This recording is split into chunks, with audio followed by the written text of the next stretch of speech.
Welcome to the CyberTech Podcast, inside the minds of everyday IT and cyber pros. Your host, Mike Fierros, will dive deep into the world of IT and cybersecurity, bringing you the stories and insights of professionals who are making waves in the field. From how they got started, to their most exciting projects, and their advice for aspiring tech enthusiasts, we cover it all. So, whether you're an industry veteran or just getting started, join us as we explore the fascinating minds behind the technology that shapes our world. Let's get started. Hey guys, how's it going? Mike again, CyberTech Podcast, inside the minds of everyday IT and cyber pros. This is episode number 25, but before we get to this episode, be sure to subscribe to the CyberTech YouTube channel where we share full podcast episodes, clips, tech-focused content, and while you're there, like and share the videos to help spread the word. You can also listen to every episode of CyberTech Podcast on Spotify. If you've been enjoying the show, give a 5-star rating, drop a quick comment, share it with others. It really helps more people and keeps mission going. Thank you for everyone who's already done that. Want to explore more? Visit the AspireByte hub at aspirebyte.car.co. It's your own one starting point for free resources, podcast links, merch, and more. Speaking of merch, check out the AspireByte merch shop at aspirebyte.spreadshop.com. Rep the mission wherever you go. And let's get into the episode, guys. I'm really stoked for this episode. This is episode number 25. This gentleman, I've been listening to off and on for about 2 to 3 years now. The content he puts out is such awesome content, really easy to understand. And I think having him on here, it's going to be tremendous gems drop in for you guys and whatnot, even for myself as well. And I want to introduce Patrick Gorman, also known as InfoSecPat. You've seen him on YouTube, on Instagram. He's also on X as well. He's a cybersecurity trainer, speaker, and founder of ISP Security. How's it going, Pat? Good. How are you? I appreciate it. Thank you so much for having me on. Thanks for getting on here. Like I mentioned before the recording, Pat, I've been listening to you, watching you off and on about 2 to 3 years now, and the content's it makes it easy to understand and even the concepts you're giving out. And I found you through Daniel Lowry. He's also been on this podcast as well. And having you on here, especially when it comes to threat hunting and cybersecurity, a lot of students listen to this podcast love to get to Penn State, love to be on the red team. Patrick, for those that may not know your content and not familiar with yourself, kind of explain a little bit about your background and how you got into cybersecurity. Oh yeah, lovely. Love this question. So it's a little unique. I've been in computers or IT for 20 years now, and got into cybersecurity about 14 years ago now. And the way I got into cyber was I'm a big sneakerhead. A lot of folks may have known that. And I got my PayPal hacked into. So when I got my PayPal hacked into, that's what sparked the interest of getting into cybersecurity. Of course, it got me curious to say, okay, how did someone take money from my PayPal account and shift it off to overseas? And yeah, that's pretty much what sparked the interest of cybersecurity. And after that, I was like, okay, how to hack PayPal accounts and how to get into different kinds of things without being caught. So that's pretty much how I got into this world, and I transitioned to now, I'm a founder of ISP Security. I do pen testing and all the fun jazz. And yeah, that's pretty much, about how I got into the world of cyber. That's awesome. I've seen your posts, when you go to DEF CON. For yourself, Pat, going to conferences, kind of explain that for those that may be interested in getting into the career in cybersecurity. Getting into cyber obviously is awesome. It's a really, really lucrative career, and it's always evolving. And if you're looking to get into this, the importance of, the conferences is networking, getting out there, spreading the love, and just like connecting, shake a hand, meet a friend. And when you do that, it doesn't only open up opportunities for, you. It's like you making a new friend, getting a new job, or getting a job into the field, or if you have your own business, making that connection, making that new partnership, right? Because at the end of the day, we're all in it to win it, in the sense of like, if you're a defender, you want to make sure the attackers don't get it. If you're attacking, you want to make sure you still attack that system before the attacker does, right? So you always want to make sure have that benefit of the client or of your organization or whatever. Yeah, and segue into the whole conferences thing, like it's not only shake a hand. It is, a lot of it is about shake a hand, meet a friend. But for me, like going to DEF CON and Black Hat and, all these different cybersecurity conferences, for me, it's more like a reunion of all the hackers or all the people that are actually in the field that you only get to speak on maybe a camera or on the phone, on Discord, on LinkedIn, etc. It's like one central hacker party. And I really enjoy that. That's the reason why I go. And now things are going to shift because now I opened up a new company and starting new adventures. But, obviously now my approach will be different, right? I'll be on getting partnerships and trying to sell my service and stuff like that.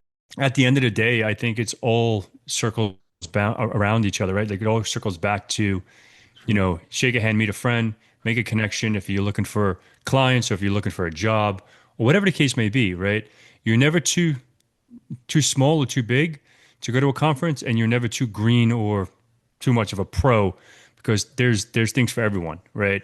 At the end of the day, like we don't all know it all, and we can always like threat hunting, like or blue teaming or pen testing or GRC or digital forensics or whatever. Like there's always something for you. And if you have an interest of segueing into maybe from offensive to defensive or from defensive to offensive or whatever the case may be, there's always a place for you in these conferences. And obviously do your due diligence, right? If you're going to go to a conference and it's all about, blue teaming and you want to become a red teamer, maybe that's not the conference for you. I wouldn't go waste your money, but just make sure you do your due diligence and make sure you research about that conference before you go.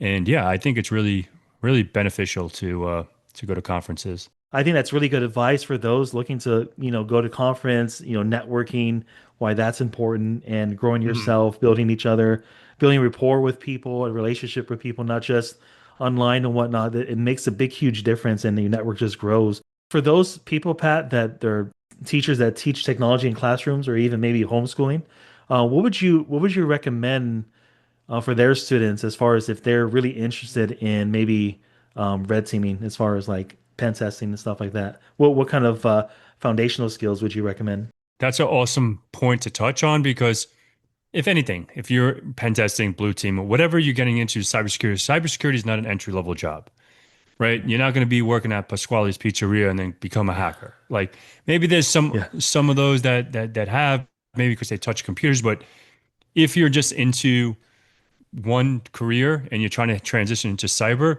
there is a stepping stone before you get to cyber, right? And going back to those fundamentals, understanding operating systems, understanding networking, understanding, basic scripting languages, some of these basics and fundamentals, because if you're going to jump to become a pen tester and you're trying to pen test a web app and you don't understand what a client and server is, you're going to have a hard time, right?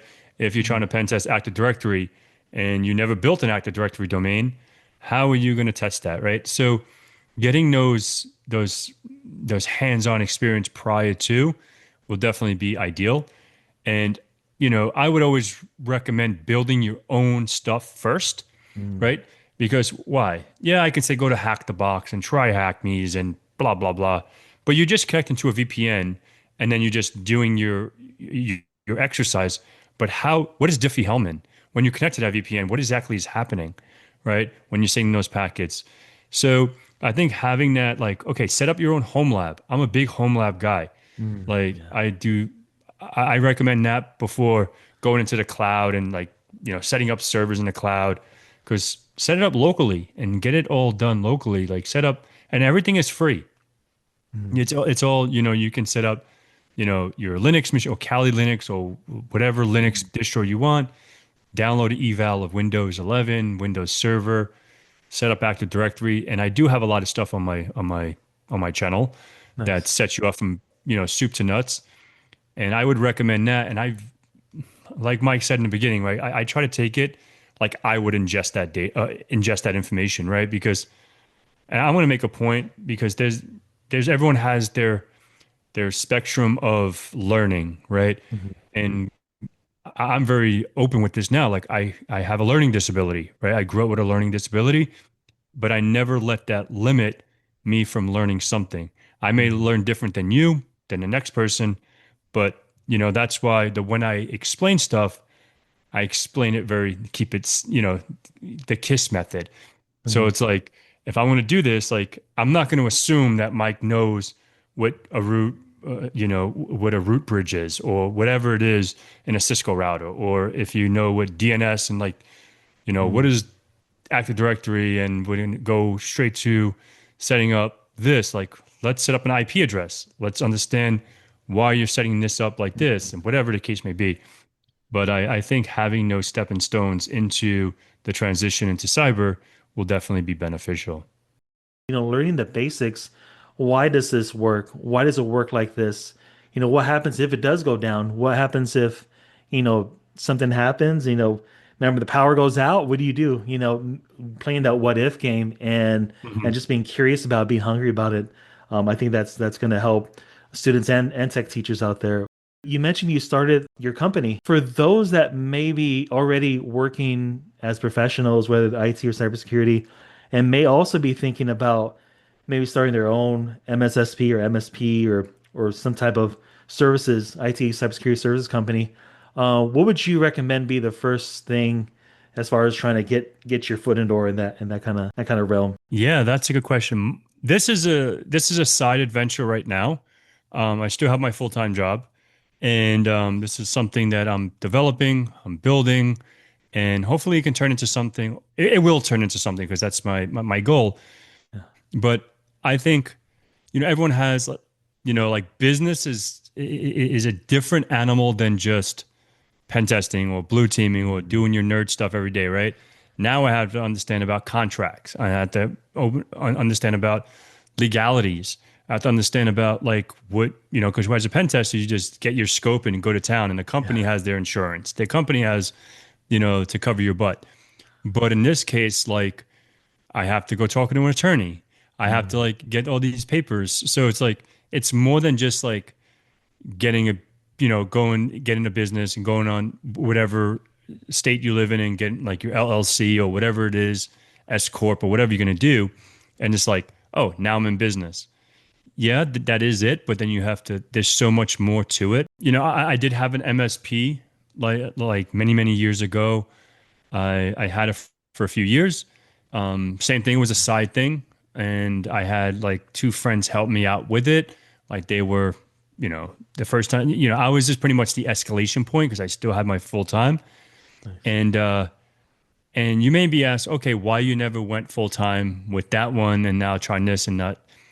And I want to be honest, I was always a punk. I want to keep it professional because I don't know if we're allowed to curse. I was a punk. I was scared, and I defaulted to comfort. I'm in a part of my career now, like I need to get out of that comfort zone. And if you think about it, right, at least this is what I thought. This is what I was thinking. Like the average pen test, it's probably $7,000 to $12,000, right? Give or take. 8 to 12,000, depending on the thing, but the complexity. But that's normally, say 10,000. Let's put it in the middle, 10,000 bucks, right? 10,000. What is the average for a pen tester? How much they get paid? 120 to 150,000, maybe, like a mid to a senior. Yeah. So say 120,000. That's $10,000 a month, right? Gross, right? I always get confused, like before taxes. If you're making $10,000 a month before taxes, and then after taxes, you're making like maybe 7.5, 8K on a $120,000 salary. That's, and the company is making that on each engagement. And if there's 5 of you, you just made them 5 times just in one engagement. If they do, 5 times 5 is 20, or 5 times 4 is 20. So they just made $200,000, right? $200,000 in a month. So it's like, that's what really like circled in my mind. I'm like, man, I just made you, $100,000 in this month because I did all the engagements, and I'm just getting $8,000 of that. So that's where my mind was starting to linger. And I'm like, we're just making it. I'm never going to drive my Ferrari or Lamborghini if I stay at this $120,000 a year, right? So that's where my mind started going. And now, and we can get into branding yourself and get into that. And that's why I feel more confident now than I did, 11 years ago when I did my MSP. Because back then I'm still a nobody. I'm not better than anyone, but I was a real, like, I didn't really have any connections. I was never on the internet in the sense of LinkedIn and leveraging stuff. I just like played soccer, and one guy said, "Hey, you want to do my IT?" This guy did, and then I had like 20 Nice. clients, and that's all I wanted. I just wanted 20 clients, and I had two friends that helped me, and I gave them off the books, hey, here's Hmm. 1,000, whatever. Yeah. And and then I ended up selling that. I got rid of that, and now I just feel like it's my time, and I have the connections. I have like the recognition, if you want to call it that. I have some skin in the game. For sure. Even even though like you know, I have the academy, my academy.infosecpat.com, that I'm building out more courses there, and I want to try to get the whole ISP, which InfoSecPat, Hmm. like brand, off the ground, and that's where I started thinking about it like that, the big picture, and I'm just making everyone else rich. Why can't I make myself rich?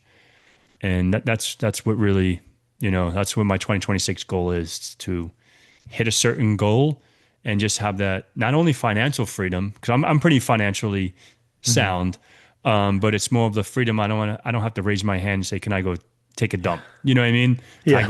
Can I go to the bathroom? No, like I just want to come and go as I please. And yeah, that's pretty much what made me decide to go this route. You're right. Like when you're in the daily grind, whether you're IT, cybersecurity, information security, you're doing risk assessments or you troubleshooting issues for users or pen testing, and it's just a daily grind. We don't sometimes think about the full picture of like, hey, this pen test, like you mentioned, the example you gave, Pat, on that, or even like risk assessments when it comes to GRC things, we don't really think about how much we're charging the client and this and that. But you're right, when you pull back, you're like, hey, wait a minute, there's an opportunity for me to grow, and there's an opportunity to figure out how to run the business, correctly. And I made my network connections and whatnot, and we could go into networking and branding too after this Yeah. for students and those trying to get into the career and whatnot. But I think all that comes together, and then when you're ready to do your company, your organization, the platform you're building, I think that's when it kind of all accumulates into one. And like Mhm. I like how you mentioned, Pat, because I try to remind myself, when we're learning and stuff, we don't know everything. I remember my dad used to tell me, the day you say you know everything is the day you stop learning. And so I Yep. try to remind myself because we get busy and whatnot. We do the daily grinds and whatnot. But I think that's a good example to keep growing and figure out how to start a business and how to do it correctly and find the right contacts and do it how it's supposed to be done. Because when it's Hmm. done right, it works. We've seen it so many companies that it works great. And to go into branding, Pat, for those that might be students or even those career changers that trying to figure out, hey, how do I even, get a LinkedIn account? Should I get Facebook, Instagram, X? What would you say to somebody that asked you, hey, Pat, I'm trying to, build my presence online. I have a LinkedIn account, but I hardly have anything on it. What's my next step to really kind of get my name out there and the stuff that I'm learning and whatnot? The way I did it by, it was me and a couple friends studying for a certification. I'll bring you back to 2020, and this is when I started my YouTube and the Nice. InfoSecPat journey. So it was me and a couple friends studying for PCNSE, which is Palo Alto Certified System Security Engineer, whatever. And like, "Oh, Mike, you're really good at site-to-site VPN, and I suck at, dynamic routing. And I'm going to make a video for you on the thing I suck at, so we can learn from each other, right? We can teach each other what we're good at." So, and then the next week, like, "Oh, now I have to teach you what you're really good at," and and vice versa. Oh, that's So we cool. were doing that and setting up like Palo Alto firewalls and doing all this stuff. And one of my friends like, "Dude, you should just throw this on YouTube." Kid you not, like 5 years ago, before that, I barely knew what YouTube was. I never watched a YouTube video. I always thought that was just for music, to be honest. Oh, And I used to just like download all my music and just, I was a little old school until probably a yeah. couple of years ago. Like I had CD player, I was downloading my Nice. music and just, and so yeah. And then I started my YouTube channel. I remember I interviewed at CBT Nuggets for a Nice. instructor, and and I know like Keith Barker. I knew a few people back then that worked there. So I was like, "Hey, man, like I would love to be a trainer it was like a dream because it's like, oh, CBT Nice. Nuggets, like people I looked up at, like Keith Bach or Jeremy Chara, and Yeah. these guys working there, and it's like, wow, this would be cool. Even just having the opportunity of interviewing there, from like Oh yeah. seeing 3 or 4 of my videos at that time. I only had like 3 or 4 videos up, and they were really crappy because I didn't barely knew what I was doing in the sense of like I didn't know how to edit. I didn't have a, I had my just my Uh, webcam, a microphone. I didn't have a real mic. I just had like a headset. Then I just like started making videos and documenting, not really documenting, like, okay, I know Active Directory. We'll go back to that. And mm, I want to go ahead and make a little playlist of becoming a system administrator.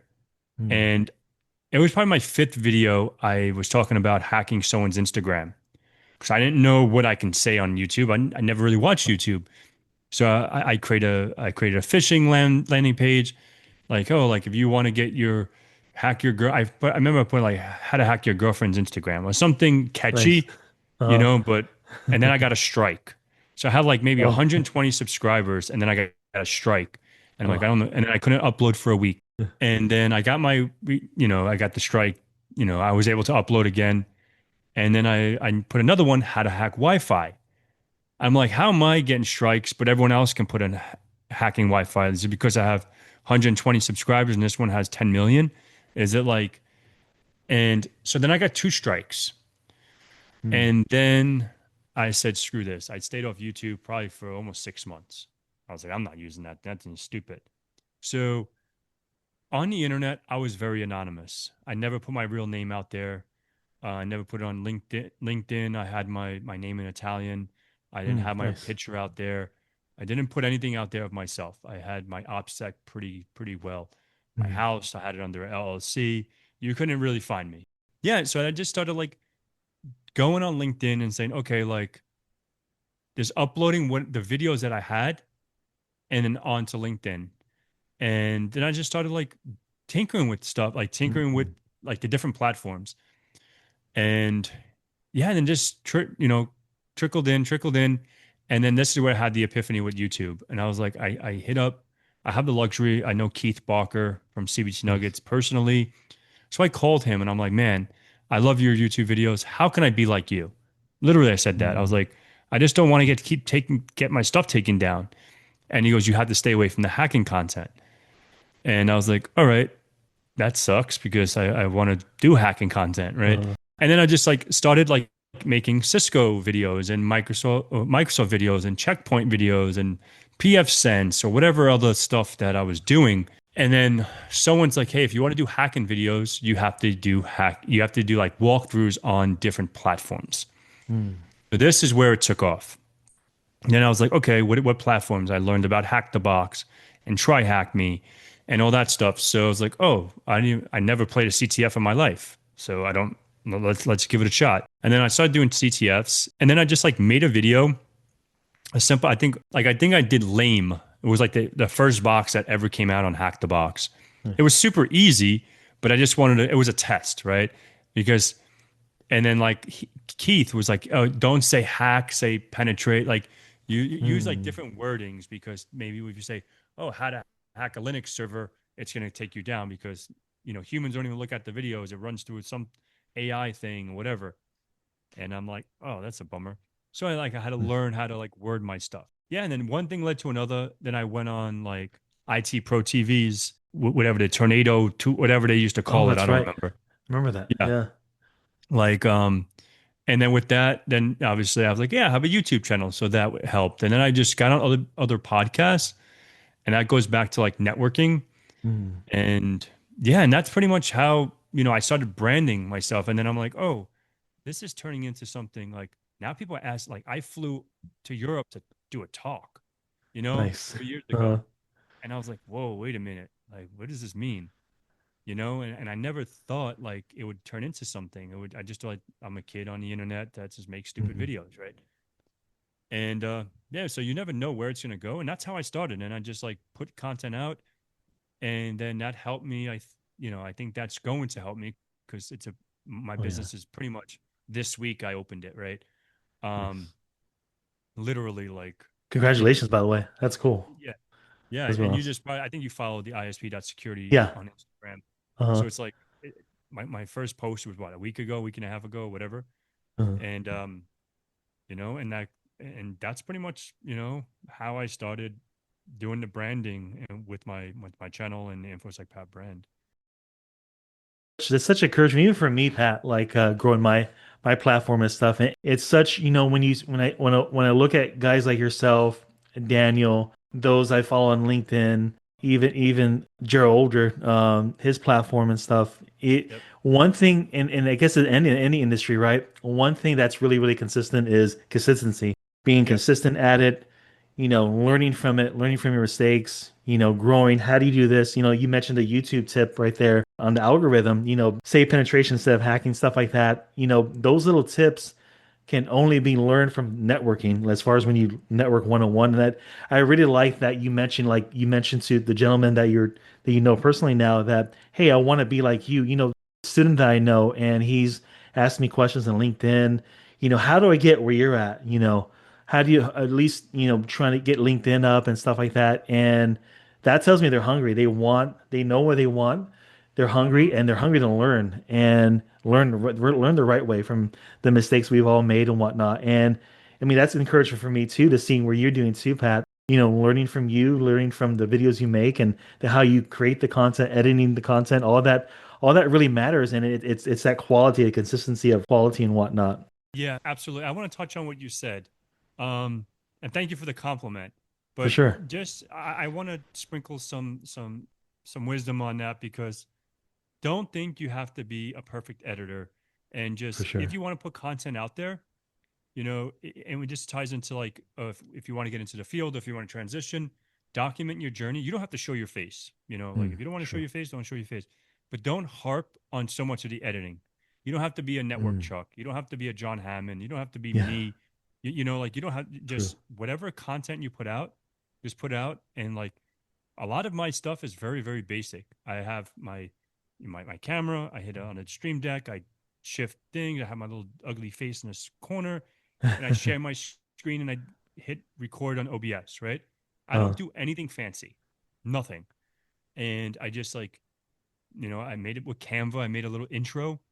I just put the intro, and then it's like drag two clips, and nice. I don't really do any fancy stuff, right? So, and I'm poor, so I'm not gonna go ahead and hire someone $100 I to feel edit you. my video, and my YouTube don't even make a hundred Yeah. bucks, right?